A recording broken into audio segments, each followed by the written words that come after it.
The Titanic sinking is one of the most famous maritime disasters of all time.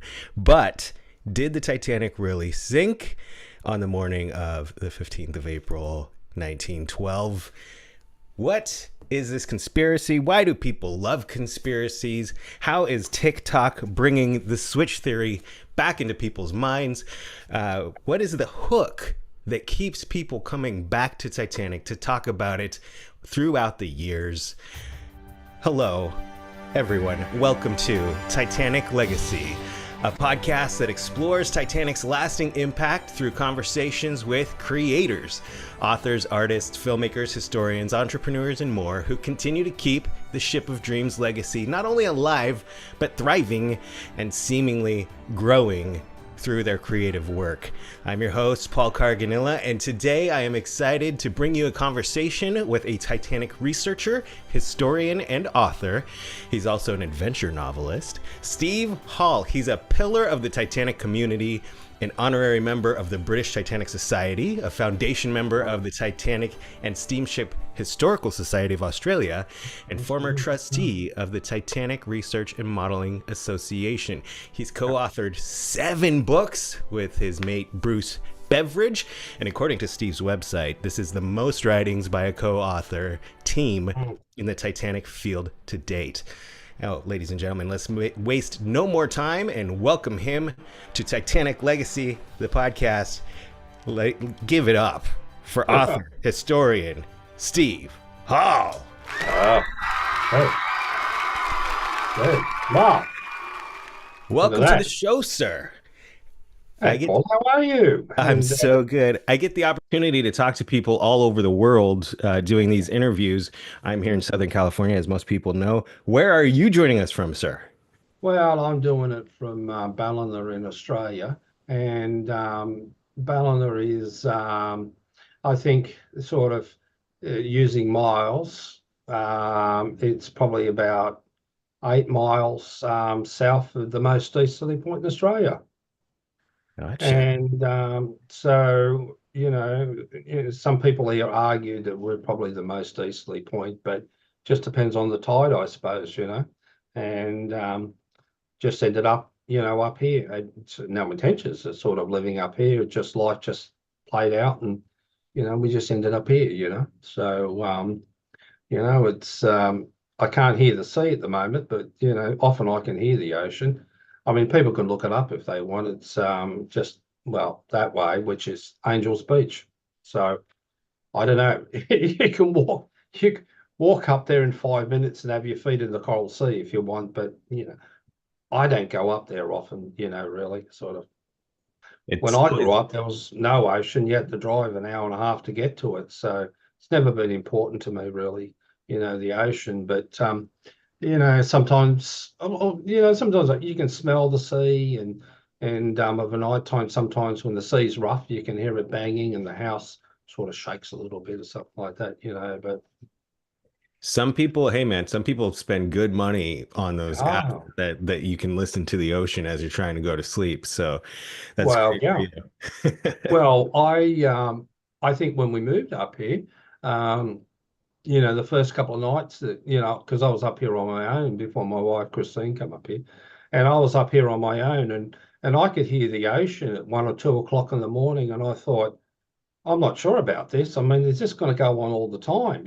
Sort of the boom, boom, boom, and you hear the ocean all the time. But after about 6 months, don't hear it anymore because you get used to it. And I've got 2 old grandfather clocks here, and they go, every half hour, and one's mum's and one's Christine's mum and dad's, and but I don't hear them anymore. So maybe as I get older, I don't hear much at all. Like it becomes part of your nature, and it's I think sometimes, Paul, selective deafness. And I I wish I think could have that, that sometimes. and I think that happens when it comes to not necessarily Titanic, but most things in life, is sort of, I don't know, I just like to listen to bits and pieces and bits and sort of conspiracies and switch things. I don't buy into them. I mean, I used to probably years ago, but I don't know. I don't Well, know whether there was two shooters in Dealey Plaza or not. I don't really know. Be interesting to find out. we all like excitement in life and mysteries.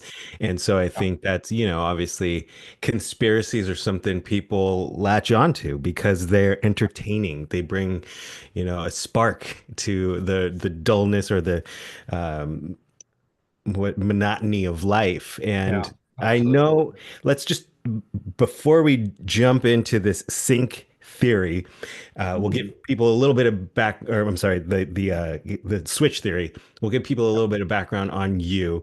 I know from just hearing you in other interviews that you came to Titanic kind of in a roundabout way. Most people are inspired by a book or a film, and for you, it was a film, but it wasn't A Night to Remember. You didn't. It was a different one. Which one was it that really tipped you in the Um, Titanic direction? well, I suppose when I was growing up, Titanic was not a great topic. The great ocean liners at the time was Queen Mary and Queen Elizabeth. Mm, And of course, we had reruns that we would see on television, A Night to Remember. And then there was another one with Barbara Stanwyck in it, where that awful sirens going all the time, whatever it was. Um, but after seeing that, I think I wrote in a foreword for a book with Jonathan Smith. It's about film and that. I used to go to school with my sister, and my sister would get sixpence, and I would get two pennies. And one day I got a penny, and it was 1912. It coincided that I'd seen Night to Remember, but that wasn't a big thing. What I really remember is SOS Titanic, and that was I thought SOS Titanic fitted in with my generation. And of course, Raise the Titanic, it was there. I think it's both around 79, somewhere around there. Um, but SOS Titanic, that's the one that really drew me in. And I had an interest in it on and off. And I started work when I was 16. And I do remember there was three or four things, Paul, that I remember when I first started working. And one of them, I think, was that the when one of those um, landers landed on Mars. I mm. think that was one that was interesting on Mars. I can't remember. Thought they found life, but they didn't find life. But the other one, Voyager probes, they were still heading out. So I remember one of them going past Uranus and one of them going past Neptune. And that was exciting because I always liked astronomy. And but all of a sudden, one day, boom, boom, they found the wreck of the Titanic. And did it draw me in? Maybe not necessarily, because what we actually got. We were sort of watching television, and some black and white photos, and was it broken in two pieces? That wasn't a question even at the time. And but I remember Robert Ballard's book, and I at that time that I'd gone into town to have lunch with my or my future wife, and so and I remember going in, and I remember having a pineapple and ham sandwich. I don't think I particularly liked it, but on the way back to the station, because at that time I worked for the railway, I went past a bookshop, and there it was. It was in the bookshop, Robert Ballard's book. So, and I did buy it, and I thought, well, that's okay, isn't that fantastic? And over the years, because I wasn't involved in sort of expeditions and things like that. I was just sort of an outsider. Um, I used to think to myself in the end, and I've said it before on a few podcasts, what would be interesting is if you were just a time traveler. I mean, it'd have to be on the books, wouldn't it? You'd have to go back and have a look, wouldn't you? Yeah. And yeah, you just have to go back and do it. And that's how my interest started in it. And then the internet started up in 1995, and I bought a computer. Me and Chris bought a computer, old Commodore PC 20 or something, which means PC 20 means 20 megabyte hard drive, so a big hard drive. And we were one of the first ones on the internet in Australia. And that's mad to think about it, you know, and I can still see all the little lovely lights. Oh, isn't that amazing? And there was only about, I don't know, 100 websites. And but there was one website there, and an Australian chap had done it. I can't remember what his name was, and that drew me in, and you know, and that was the introduction to the internet, and then all of a sudden message boards, and we know of Encyclopedia Titanica, but there was Network 54, and everyone's making, you know, groups, you know, for the Britannic, the Olympic, and all of that. And then popped up Titanic Research and Modeling Association. And most people, perhaps who are listening now, would remember it. And I used to get on there, and because I had nothing to do, I think, oh, Steve, get a life. I used to like, yeah, I used to get on there, and I thought, because I'd read the book Riddle of the Titanic, and I was thinking, yeah, I got drawn in here. And I would say to people, yeah, oh, yeah, they switched the ships, done all this. And at that point, I come into contact with Bruce Beveridge. And that was Bruce, and he was saying, you know, oh, what are you talking about? Da da da da da da da, whatever it was. And there was all these alternate, whatever it was. And I remember that a good mate, a friend of mine now, and I've had dinner with him, Dan Butler. People a lot of know Dan Butler, and had dinner with him in New York. And I used to argue about it, and he used to say to me, he said, "Oh, you know, nah, da, da, whatever it was." And I said, "Yeah, whatever."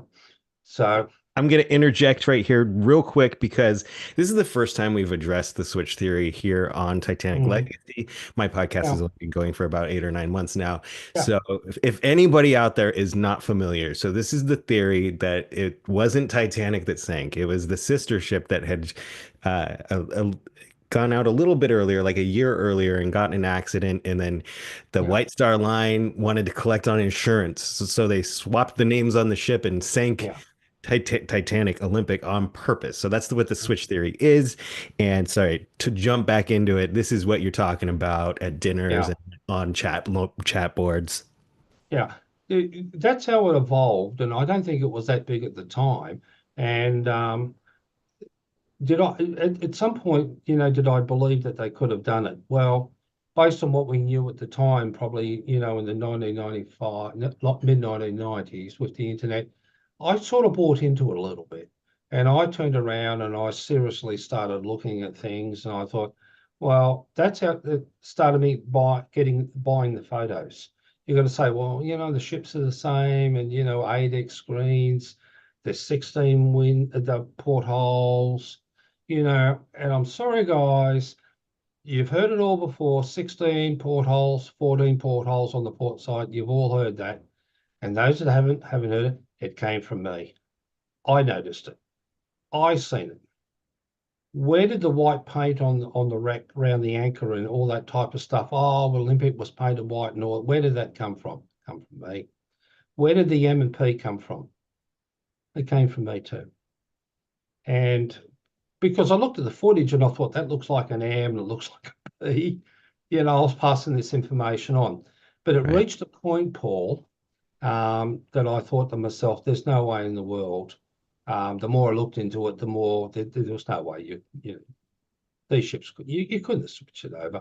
So I tried to think of everything you could do to do it, and I Mm. could come up with absolutely nothing. So, but I think the bottom line is if the switch came up in 1995, and at that time, Ulster Folk and Transport Museum were releasing their photographs, the Hulling Wolf collection, and Robert J. Welsh. But if you would have gone back to the 1970s, you wouldn't have had access to these photos, likely. Mm. You wouldn't have access, the wreck wouldn't have been found. So if somebody said in 1970 they switched the ships, I would imagine it would be a very hard thing to prove otherwise. Um, and the whole thing's turned up. It disappoints me because I look on TikTok and somebody's going, "Oh, there's Paddy Fenton, and he was on the ship, and he was all that stuff." And you look at it, there's 84 million views, Hmm. and I think that's that's which is what's probably created the problem. I wish 84 million people had bought the book. I, Well, let's talk about that. So this was your first, this was why you became mm, an author, really. it was that the conspiracy drew me in, and that's my introduction to Bruce Beveridge, and and then all of a sudden that we wrote a book, and we just couldn't get a publisher, and so we self-published, and the book done rather well, and I thought, okay, Steve, that's the end of it. That's great. Oh, you get your name on a book. Isn't that great? Look at that. Have a look at that, Mum. Happy 96th birthday, Mum. But here, your son, he's got a name on a book. Isn't that fantastic? But then all of a sudden, along came the idea for Titanic, the ship magnificent. Huge 2-volume book and all that stuff that went into it.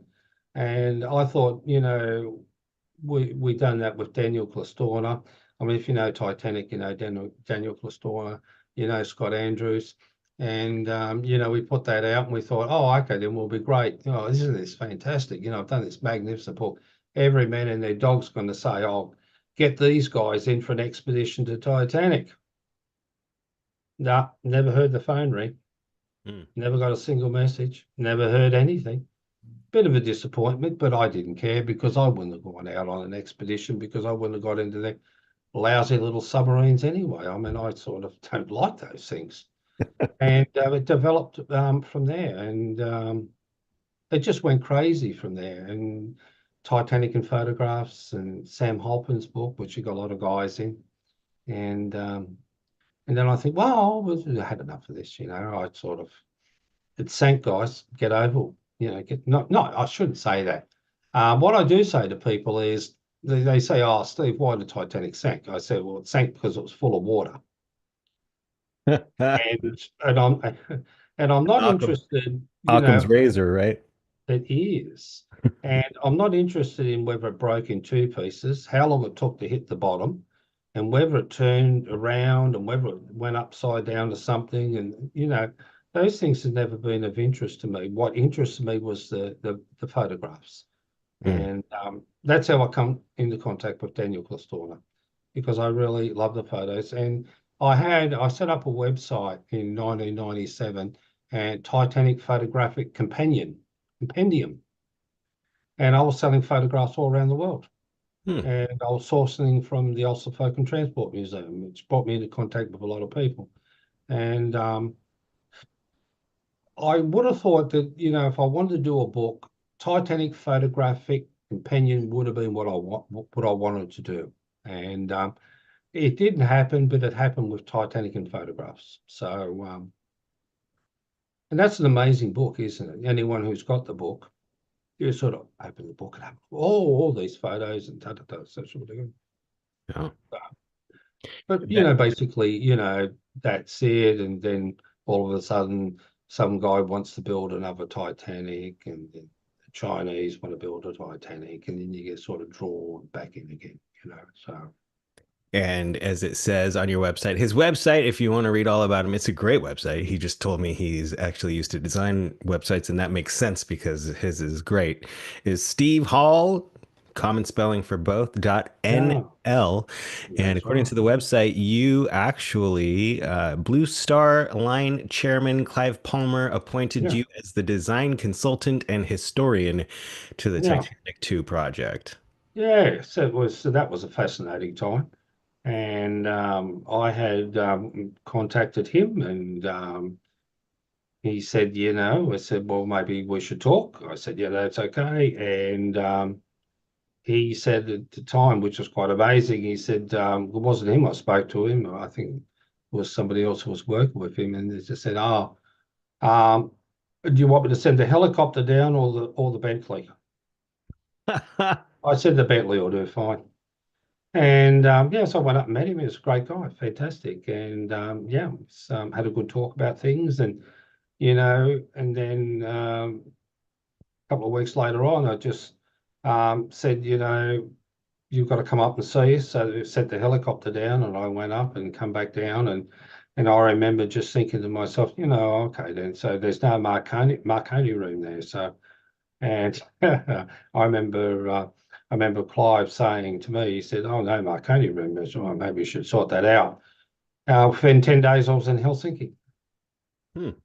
So that was the interesting thing. So where Titanic 2 at the moment is, I don't know. It's still in the works. It's up to the boss, if he wants to, go forward with that, give you a ring if he wants, or maybe get some younger person in, I suppose.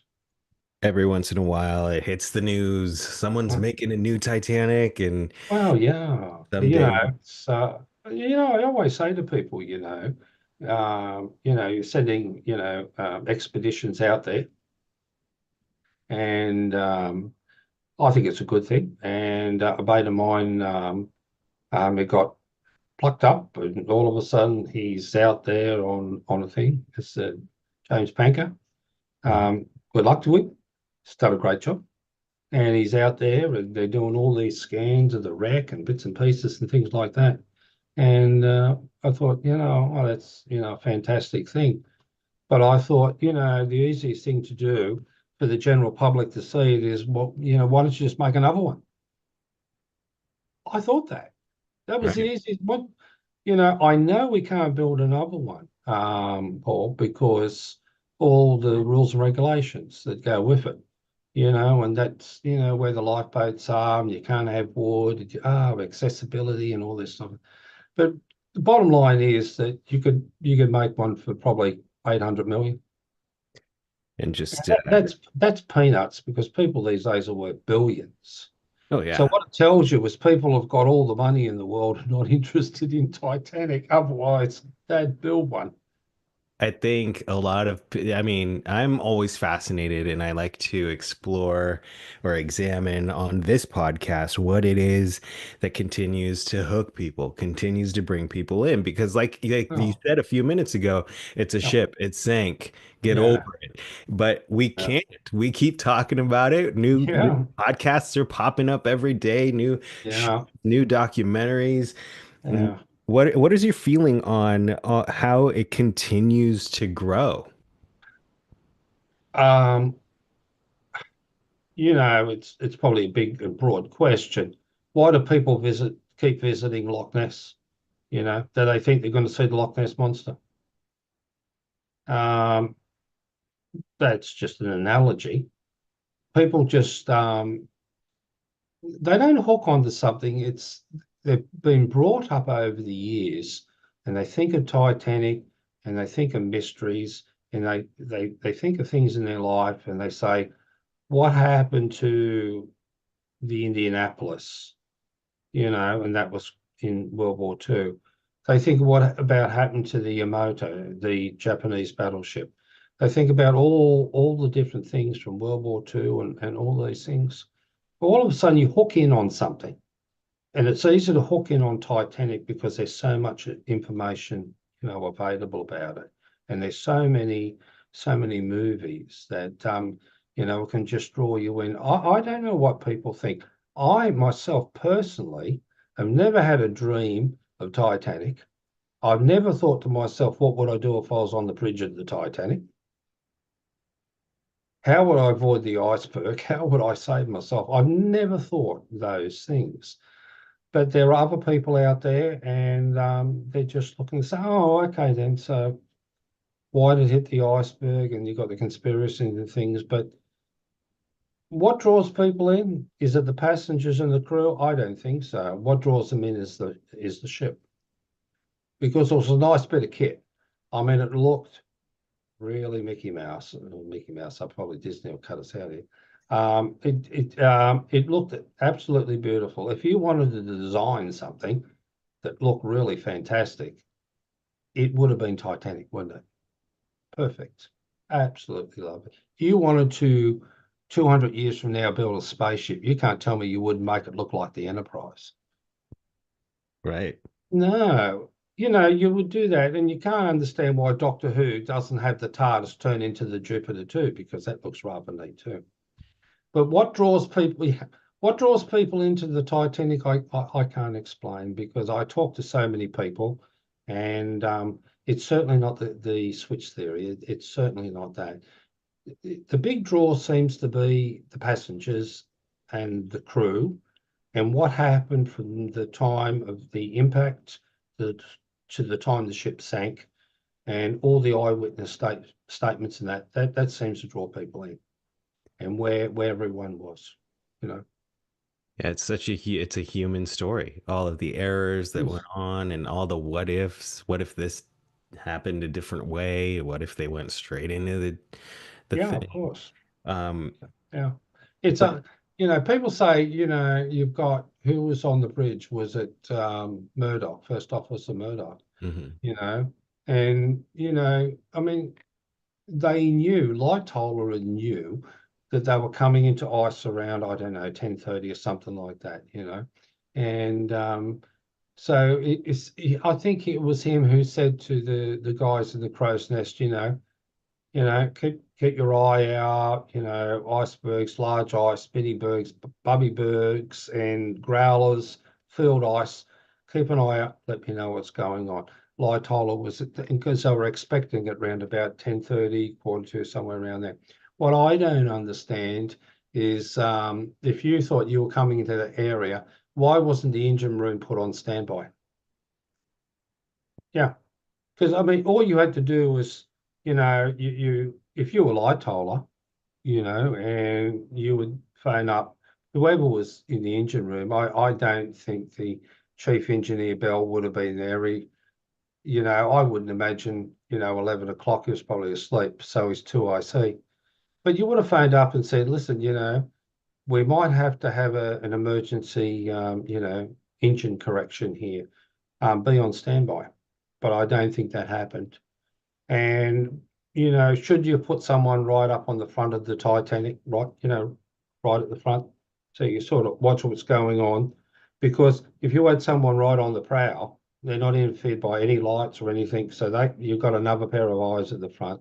You Mm. got the two guys in the crow's nest. Um, you got who's steering the ship? Was it Hitchens?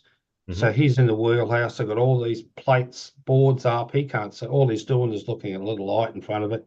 And then you've got Murdoch, and he's out on the wing, probably on the starboard side, and he's freezing cold. Could you imagine how cold it was? So he was out there, and I would imagine if it was me and you, say it's me and you, and we're there, and it's 11:20 at night. Well, it's freezing cold. You'd be getting on to somebody and say, can you bring some coffees up? So let's bring some coffees up. Now, if you had a smoke or a pipe, you would have been out there having a smoke, because no one's going to say anything about the watch officer having a cigarette. No one's going to say he was supposed to having a cigarette, whatever it was. But I'm sure you're aware of what was going on, and it just happened that the lookouts saw something in front of the ship, and they sort of boom boom, and you can take it whether how far you could see it, berg flipping over, white bergs, blue bergs, whatever it was. And then you can say, well, was the ship going too fast? Well, not necessarily. I mean, it only done 22 knots. Mm. I mean, it's not fast. You could probably run at 22 knots if there was a pack of Alsatians running after you. So was it necessarily fast? And Captain Smith, he was just there, and was he in the navigation room, or was he in his cabin? He was still wearing his uniform, whatever it was. He was just having a rest there. So um, I don't know. I can't see, given the circumstances, that if it happened again, anything being any different. They thought that they could see something in time to steer around it, and it's as simple as that. Almost like it was its fate. Very quickly, I'm going to do a commercial for stevehall.nl. If you cruise over there, you can see his complete collection of books, The Ship Magnificent, 2 volumes, as he talked about, reporting to the loss of the SS Titanic, Titanic or Olympic, which ship sank, which is the first Steve Hall book I owned. Titanic and Photographs is in the mail. It's going to be here any day now. Olympic and Titanic, The Truth Behind the Conspiracy, Titanic Solving the Mysteries, Titanic and 50 Objects. I've got that one. I got to check this one out and get it for my kids Titanic 101, the great Yeah. infographic history. I also got to get him the coloring book, of course. But this is Oh, all a bunch of amazing stuff on his website. Head over there, stevehall.nl. You mentioned the earliest days of the internet and finding more people in this Titanic tribe. And I think that is yeah. a huge part of why the story continues to grow. We both mentioned TikTok and how the switch theory has lit TikTok on fire lately. But and Clifford Ismay was my first guest in episode one. He said, you know, it's so interesting how Titanic was designed to bring people together, you know, from across the sea, and never got to do that. But she's still doing it on so many levels. Like you and I, we met doing a Titanic. Our friend Joanna Strasberg has a show called the 401 on her RMS Titanic Hmm. Facebook page, and that's how Yeah. you and I connected. And Yeah. that's why this conversation is happening. Thank you, Joanna, for connecting me with Mr. Hall here. And it's just been such a great time. We have to continue the conversation because Titanic is just such a treasure trove of conversation pieces. Yeah. And I was listening to the episode, the interview that when James Panka had you on his podcast, Yeah. Witness Titanic, and you had mentioned how, you know, people can just talk about this, Yeah. and finding other people that are interested in talking about it is so important. And that's Yeah. the internet has definitely made that a lot easier. And Yeah. while new podcasts are popping up every day, new YouTube channels are popping up every day, I feel like there's no, at any point, is there oversaturation for talking about No. Titanic? Well, people could think you can have, you can overload on it, but there's a lot of guys um that are, doing some, great stuff. And you look at all the podcasts, you've probably seen the podcasts, different people doing, things in that. And there's a younger generation coming through, and they're doing all this great research of that and working out who was here and all this type of stuff and that. Do I see an end to it? I don't see an end to it. I think it's become so big that you can't stop it.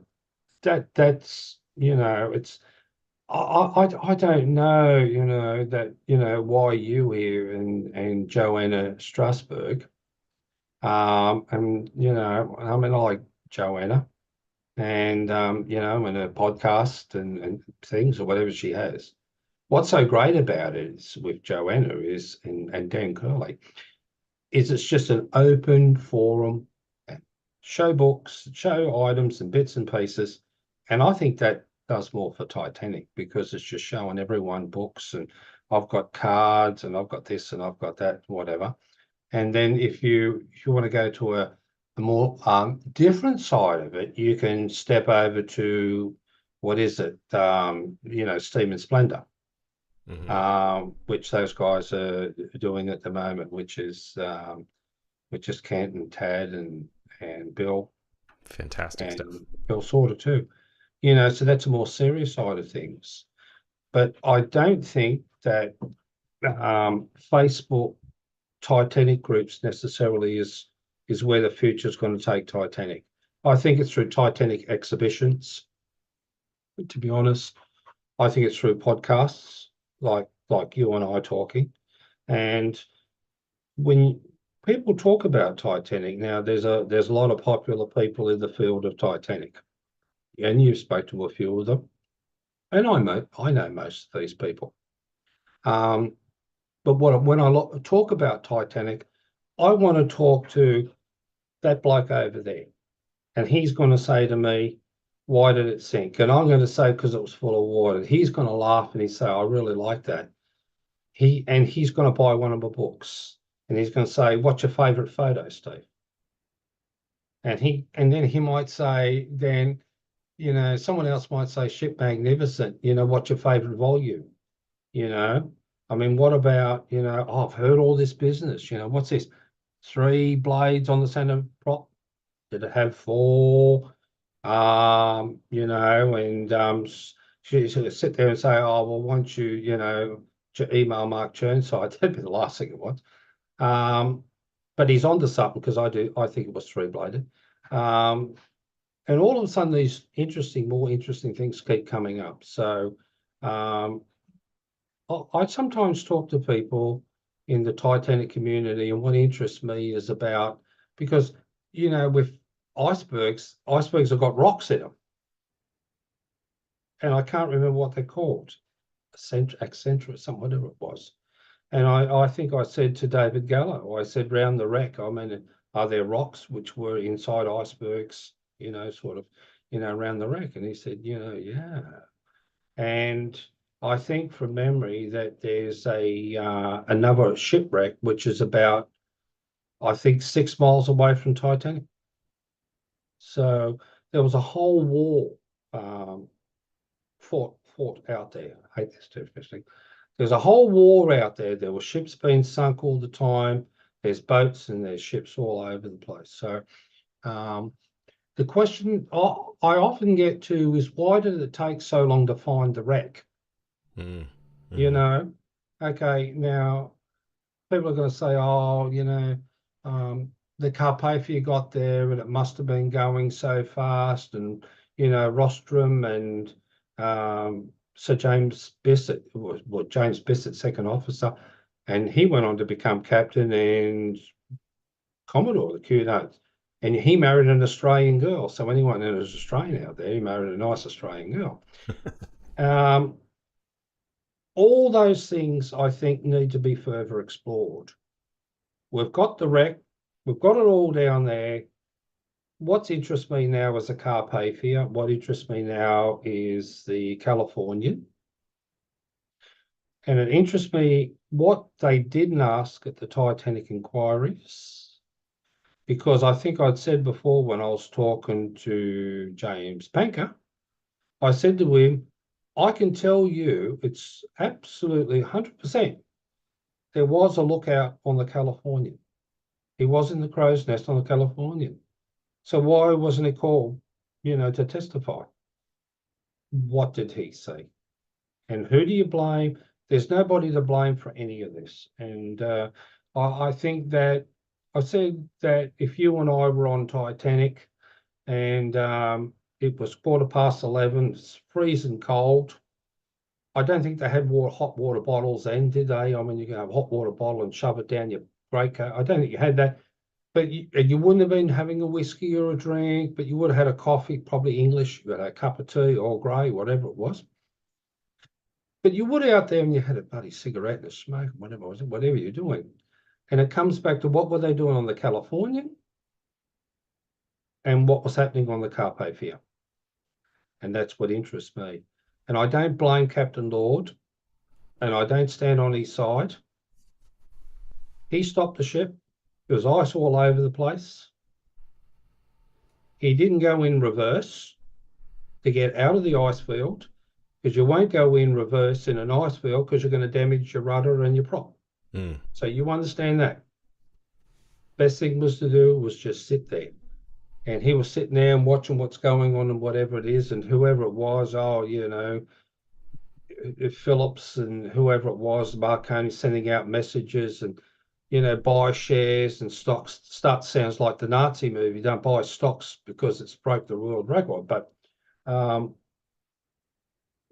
don't blame him. He just turned it off and went to bed. What I don't understand is why one of the officers on Carpathia just didn't go down and have a word to the fellow in the Marconi room and just say, You he mean was the officer. You could watch the Californian. Wake up.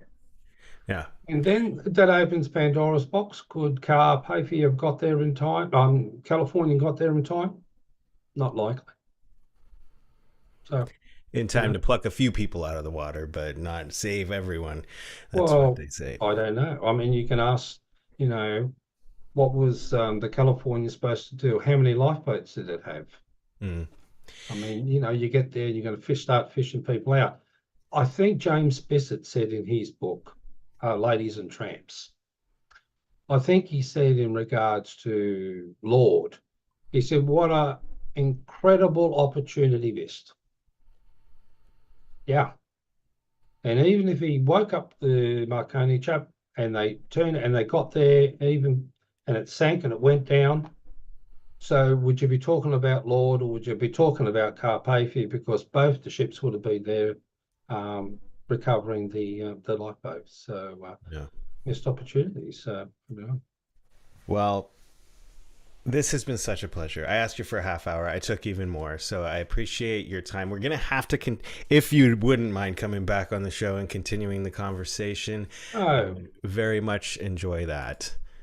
Well, I think what the bottom line is with all of it is that, Paul, if you're going to talk to an historian, talk to the historian as if he's a person and ask him what he thinks. And then he can give you his own personal opinions without it being loaded from historical fact. It's only a matter of what do I think, what do you think, what would you and I do? Right. But I can tell you before we disappear, I would have given most things that I have right now to being on the Carpathia at that time, racing towards Titanic, firing off the rockets and doing all that. I would have given another 2 for it. I think that would have been fantastic. So, All right, not a problem. If only we had that time machine that you and James Penka. Well, I don't have that time machine, and I don't know. I mean, what is it called? A TARDIS, is it? Right. Yeah, I don't have a TARDIS. I mean, maybe it was a Time Lord, and they took the time circuit off me or something. But I did say to James before we disappear, YouTube's not going to catch up off. I've often thought to myself, if I could go back in time, what am I going to go back and have a look at? And as I said to James, I want to see how they built the pyramids.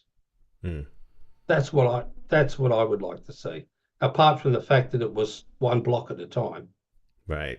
I would really like that. And if I could go on Titanic on the trip from Belfast down to Southampton, I would have done that, and I would make sure I took a camera with me. Yeah.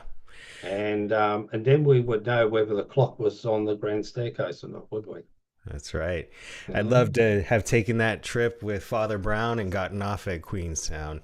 I mean, they knocked him back because he said, "Can I go on to New York?" And they said, "You can't do it." Yeah.